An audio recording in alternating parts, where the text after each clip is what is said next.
자, 한글 맞춤법 통일한 두 번째 시간인데요. 선생님이 좀 시험 때문에 다른 환경 때문에 바빠서 좀 늦게 올린 걸 양해를 좀 구합니다. 자, 오늘은 저번 시간에 이어서 이번 그 한글 맞춤법에서 반드시 학교 시험 문제 출제된다고 봐야 될 수밖에 없는 띄어쓰기에 대해서 하겠습니다. 일단 띄어쓰기가 41부터 이래 쭉 50한까지 나오거든요. 나오는데 가장 중요한 거 하나를 잡으면 나머지는 문법적인 어떤 기본 요소로서 풀 수 있기 때문에 해결할 수 있기 때문에 선생님하고 요 부분을 그냥 꼭 본다고 생각하고 여러분 필기를 좀 하셔야 될 겁니다. 필기를 좀 하시고요. 선생님이 여러분 그 뒤에 보시면 잠시만요. 자, 여기에 뭘 하나 써보겠습니다. 띄어쓰기 그러면 학생들이 제일 먼저 봐야 될 게 의존명사예요. 의존명사인데요.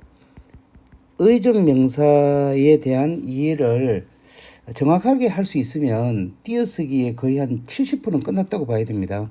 학교 선생님들께서도 의존명사로 시험 문제를 반드시 낼 건데 문제는 의존명사를 다 여러분이 이해했다 하는데 시험을 치면 실수할 수 있는 이유가 뒤에 선생님이 좀 더 설명을 해주겠지만은 품사의 통용이라는 게 같이 어울려 나와요.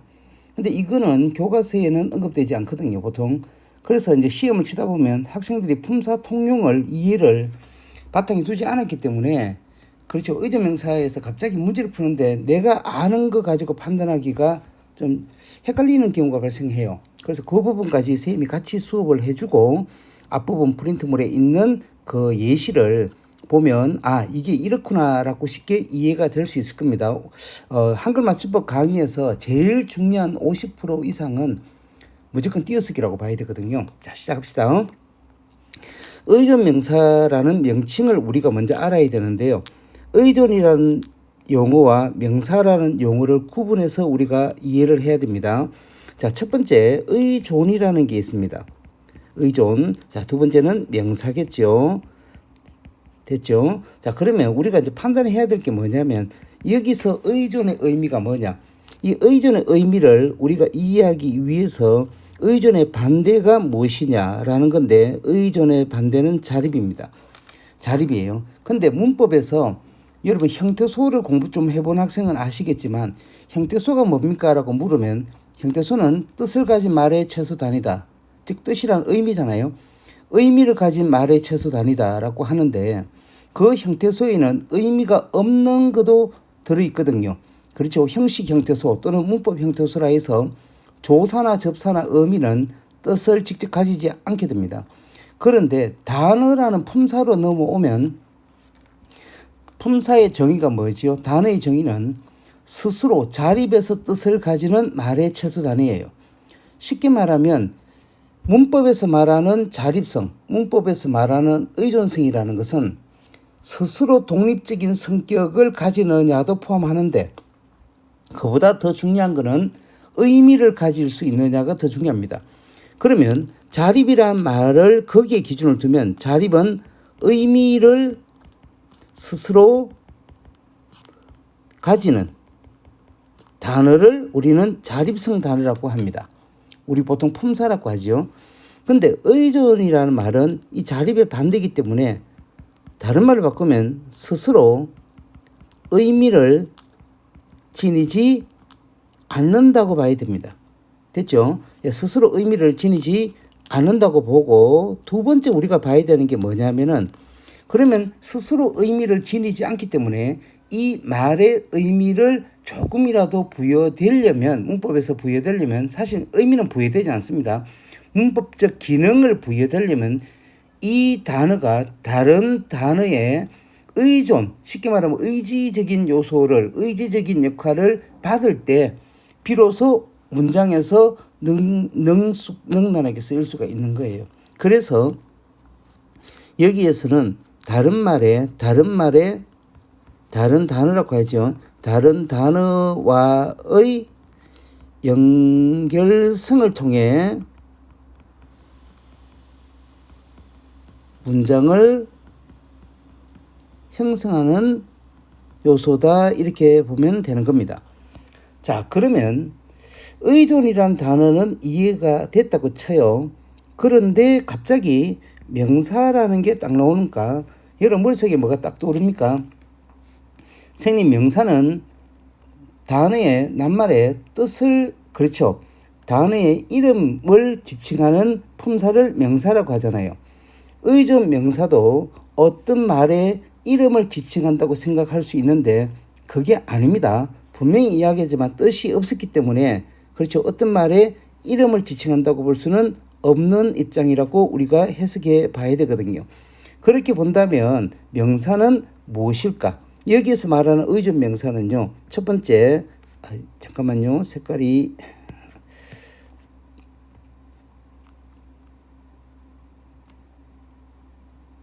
첫 번째, 첫 번째는 명사는 관형사의 수식을 받을 수가 있죠. 그래서 관형사의 수식을 받을 수도 있지만 관형어의 수식을 받을 수도 있습니다. 그래서 관형사 또는 관형어의 수식을 받습니다. 수식을 받죠. 받는다.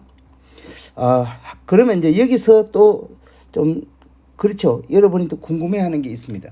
선생님, 관형사는 뭐고 관형어는 뭐예요? 라는 말로 다시 확장해 들어갈 수 있어요. 어때요?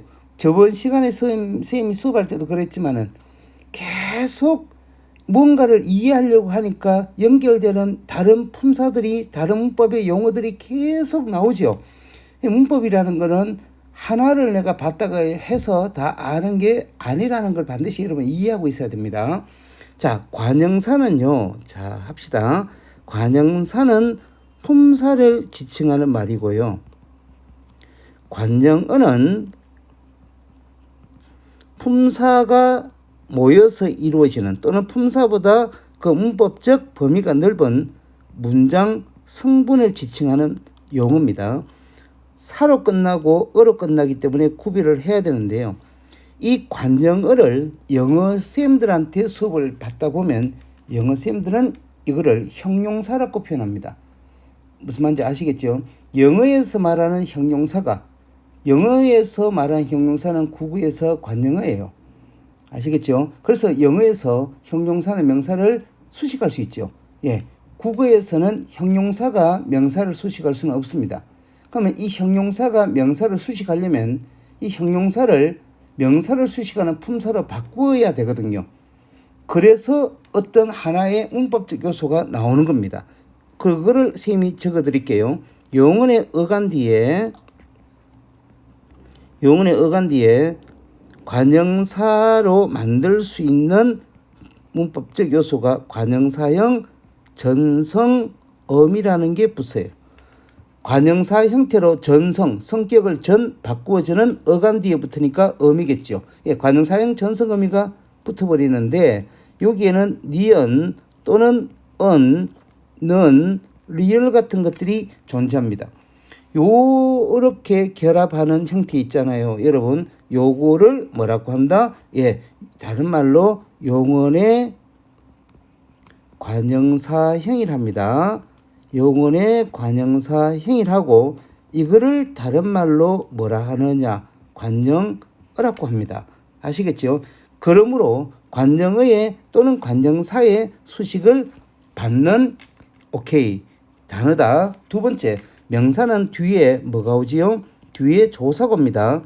조사가 결합할 수 있습니다. 그런데 우리가 봐야 될 것은 이 조사가 생략이 많이 될 수 있습니다.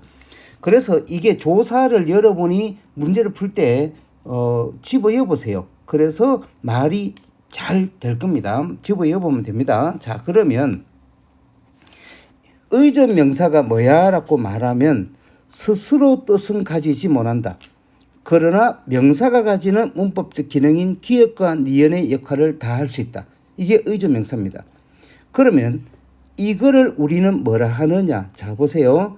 이렇게 용언의 관형사형을 우리 문법에서는 뭐라 하지요? 수식을 합니다. 수식어. 꾸미는 말이죠. 그러면 의존 명사를 우리는 뭐라고 하지요? 피수식어라고 합니다. 피, 당한다는 뜻이겠죠. 즉 수식을 당하는 말입니다. 우리말에서 수식어와 피수식어 사이에는 반드시 띄어쓰기를 합니다. 아시겠죠? 수식어와 피수식어 사이에는 반드시 띄어쓰기를 합니다. 그리고 뒤에 뭐가 붙지요? 의존 명사니까 조사가 붙겠죠. 그럼 이 수식어는 뭐지요? 그렇죠. 영혼의 관형사형이 되는 겁니다. 예를 하나 들어볼까요? 나는 오늘 바빠서 영화를 볼 수가 없다 이렇게 했습니다. 나는 오늘 바빠서 영화를 볼 수가 없다 했거든요. 그러면 자 띄어쓰기가 돼 있거든요. 볼 어디서 왔을까요? 보 더하기 리얼입니다. 그렇죠. 보다에서 왔겠죠. 보다의 어간이 보지요. 거기에 관형사형 전성음이 리얼이 붙어서 뒤에 오는 수 가가 있는데 이 가를 여러분 이렇게 갈로를 쳐볼 수도 있습니다. 그래도 말이 되지요. 볼 수 없다. 예, 볼 수가 없다. 이 가는 조사라는 걸 여러분 빨리 캐치를 했으면 이 수는 여러분 수 자체 가지고는 다른 친구들한테 표현을 해버리면 의미 전달이 될까요? 전혀 안 되겠죠. 그래서 이 친구를 의존 명사라고 하는 겁니다. 아시겠죠? 요 공식대로 쌤이 위에서 언급한 이 형태대로 외우면 전부 다 의존 명사의 띄어쓰기는 이해할 수가 있다고 쌤은 생각을 해요. 또 하나의 예를 보면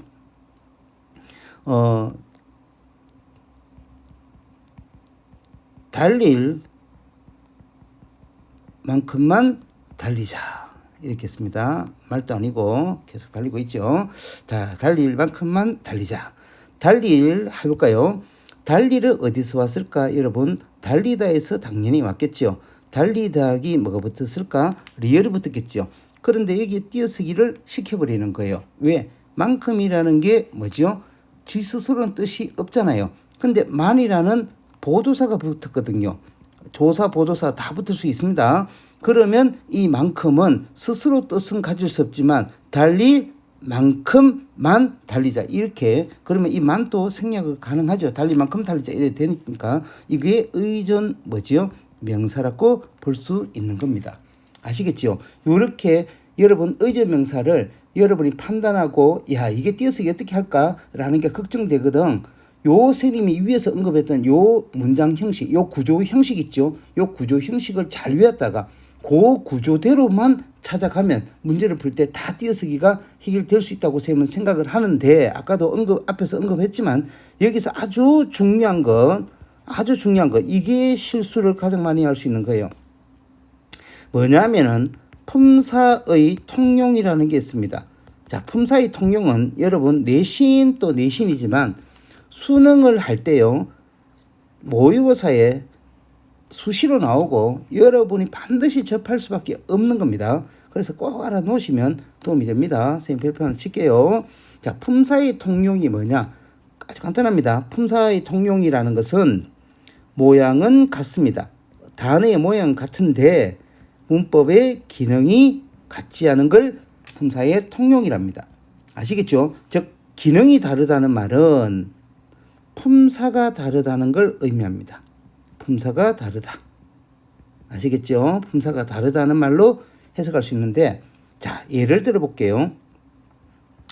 너만큼 나도 1등급 할 수 있어. 이렇게 했습니다. 자, 이렇게 하면 자, 너는 뭐지요? 하니까 어떤 친구가 친구 이름을 대면 안 됩니다. 너는 2인칭 대명사죠. 2인칭 대명사가 됩니다. 대명사를 우리는 크게 보면 뭐라고 하지요? 체언이라고 하지요. 체언 뒤에는 꼭 뭐가 붙습니다? 조사가 붙습니다, 여러분. 그런데 여기서 굉장히 중요한 게 하나 보이죠, 여러분? 뭐가 보여요? 만큼이 조사잖아요. 근데 위로 올라오니까 이 만큼이 아까 뭐였지요? 의존 명사였지요. 모양은 같지요, 여러분. 근데 품사가 같아야 달라요? 다르죠. 얘는 명사고 얘는 조사거든요. 이런 거를 우리는 뭐라 한다? 예, 품사의 통용이랍니다. 그러면 여기에 바탕을 뒀을 때 채은과 뒤어는 조사는 무슨 쓰기 하죠? 붙여쓰기를 합니다. 뒤에 자 이렇게 봐야겠지. 조사 뒤에 조사 또는 보조사가 오면 붙여쓰기를 합니다. 그 뒤에 다른 게 오면 반드시 띄어쓰기를 할 수밖에 없어요. 조사는 반드시 뒤에 띄어쓰기를 할 수밖에 없어요. 그래서 뒤에 나라는 1인칭 대명사가 왔기 때문에 띄어쓰기를 하는 거고, 여기 나오는 도도 보조사죠. 그러면 뒤에 조사가 안 붙는 이상 그렇죠. 띄어쓰기를 할 수밖에 없는 겁니다.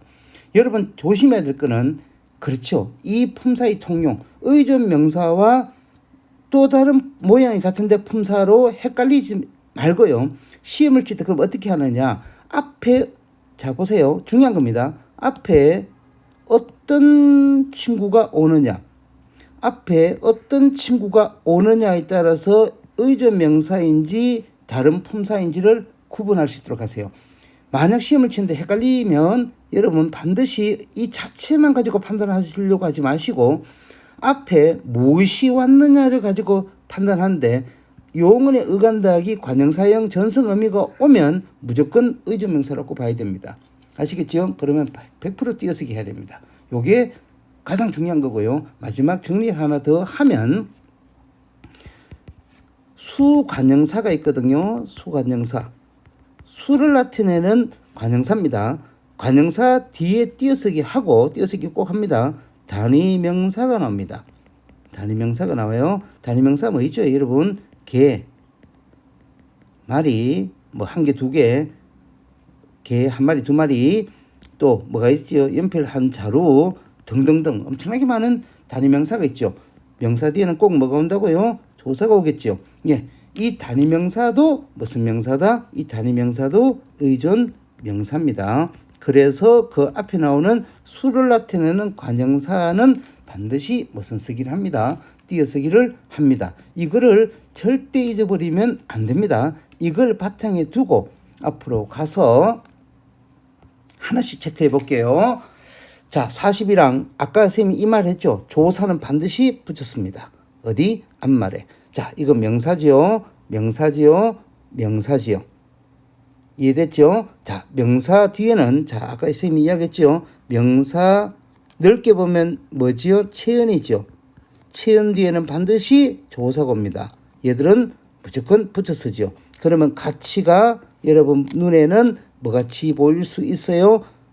부사같이 보일 수 있죠? 아니에요. 조사입니다. 그 다음에 의, 요거는 전부 다 명사 뒤에 붙는 조사지요. 그러면 여러분 41항을 보려면 제일 먼저 뭐부터 해야 될까요? 당연하죠. 여러분이 명사부터 먼저 찾으면 되는 거예요. 명사부터 일단 줄을 끊고 명사, 도서관 명사,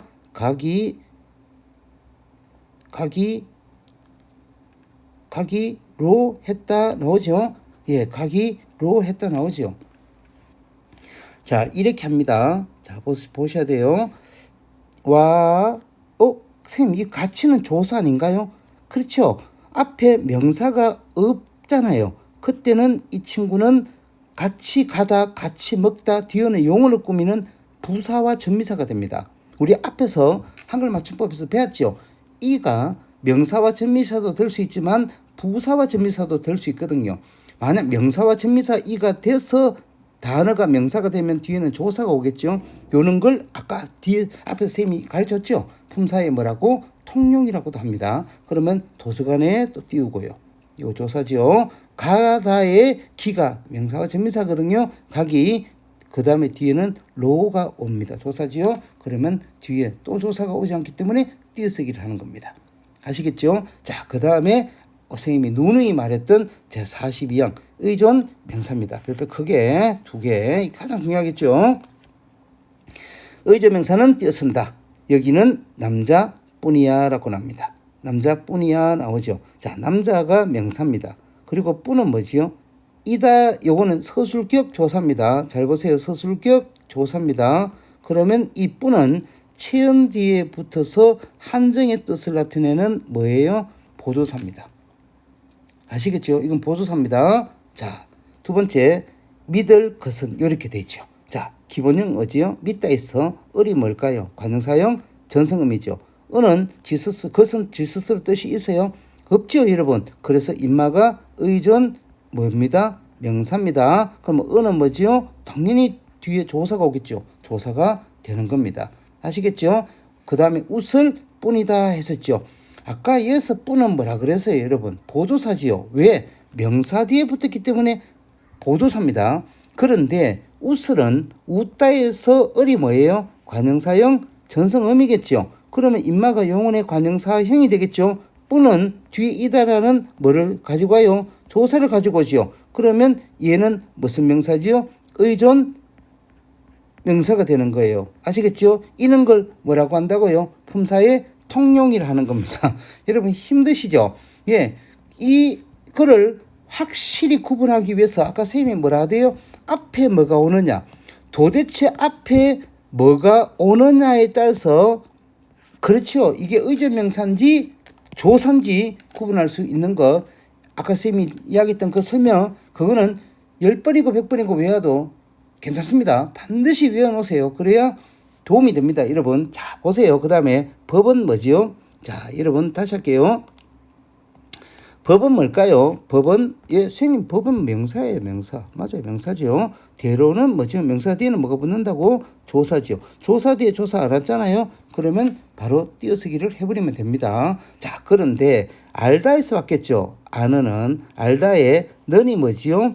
그렇죠. 관형사형 전성의미가 붙었어요. 그러면 용언의 관형사형이 되겠죠. 띄어쓰기 되어 있고 대로 아는 대로 갈로 뭐였까? 만 조사지요. 아는 대로만 말해라 이렇게 하면 되거든요. 그러면 왜 여기 띄어쓰기를 했을까? 얘가 의존 명사지요. 그러면 이렇게 묶어버리면 이건 뭐예요, 여러분? 품사의 뭐지? 통용이 되는 겁니다. 아시겠어요? 그러면 얘는 왜 조사일까요? 선생님이 아까 뭐라 그러대요? 앞에 붙는 말이 무엇이 오는가를 반드시 보면 붙였을지 띄었을지를 쉽게 알 수 있다. 그래서 이 단어 자체만 보지 말고 이 대로 이것만 보지 말고 얘를 판단하기 위해서는 이 앞에 오는 얘가 무엇인지를 볼 수 있도록 합니다. 그런 의미에서 하나를 더 보면 여자도 남자. 자 여기 또 나오죠. 여러분 남자는 뭐지요? 점성입니다. 이렇게 하는 약속이 있는데 남자는 예, 사람입니다. 명사입니다. 명사 뒤에는 뭐 붙지요? 조사지요. 그러면 조사는 명사와 뭐 한다? 붙여 쓴다. 근데 뒤에 오는 다른 조사가 있어? 없지. 그러면 띄어쓰기 해버리면 되는 겁니다. 자, 애쓰다지요.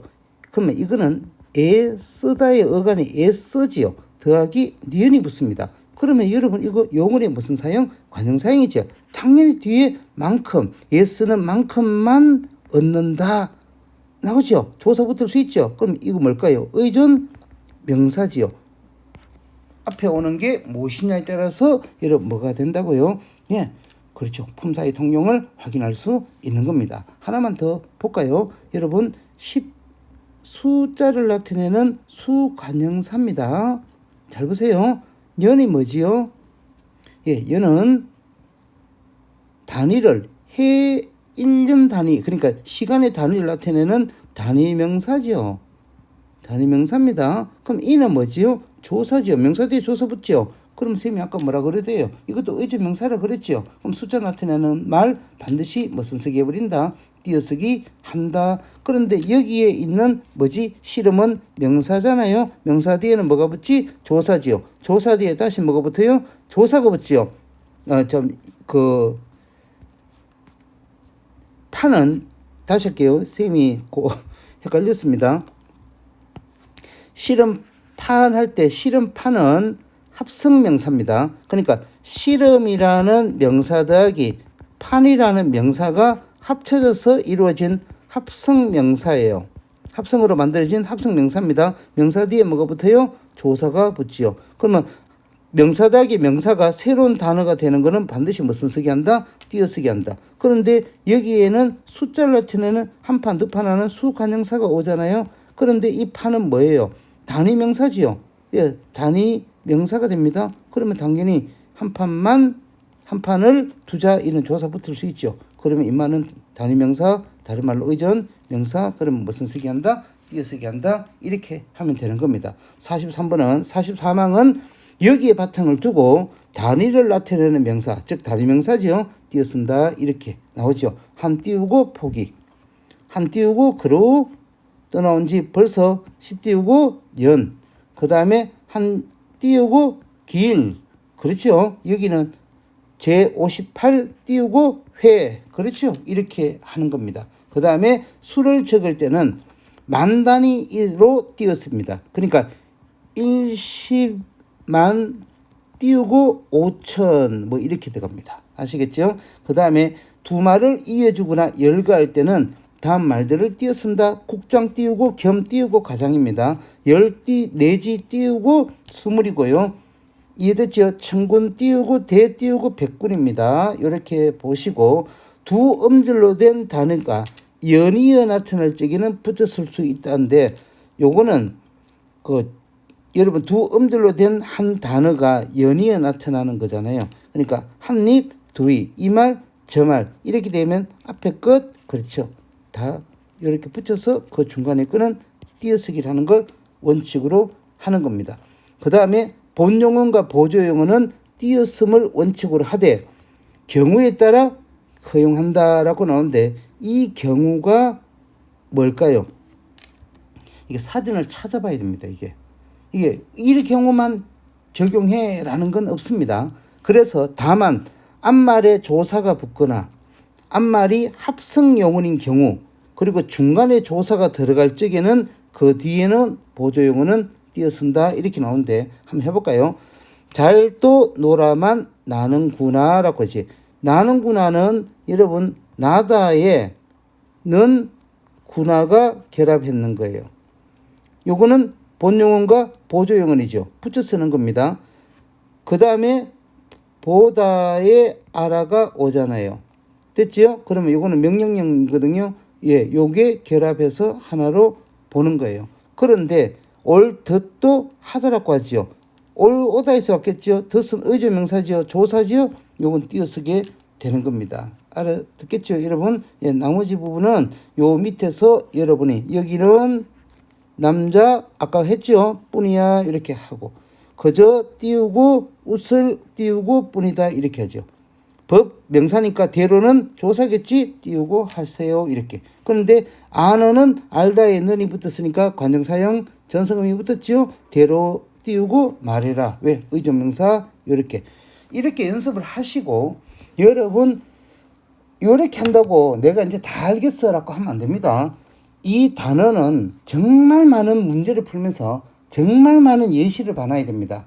여러분 교과서에 있는 예는 거의 나오지 않습니다. 시문제. 그래서 무조건 선생님은 다른 예를 들어줄 것이니까 무조건 문제를 풀면서 문제 푸는 데서 많이 봤던 단어들 그중에서 내가 정말 어렵다. 이건 꼭 알아야 되겠다 생각되는 것들은 반드시 연습장 한 구석에 적어놓고 별표를 쳐놓고 계속 시간대로 눈에 익히고 외우도록 하시면 됩니다. 자, 오늘 수업은 여기까지 하겠습니다.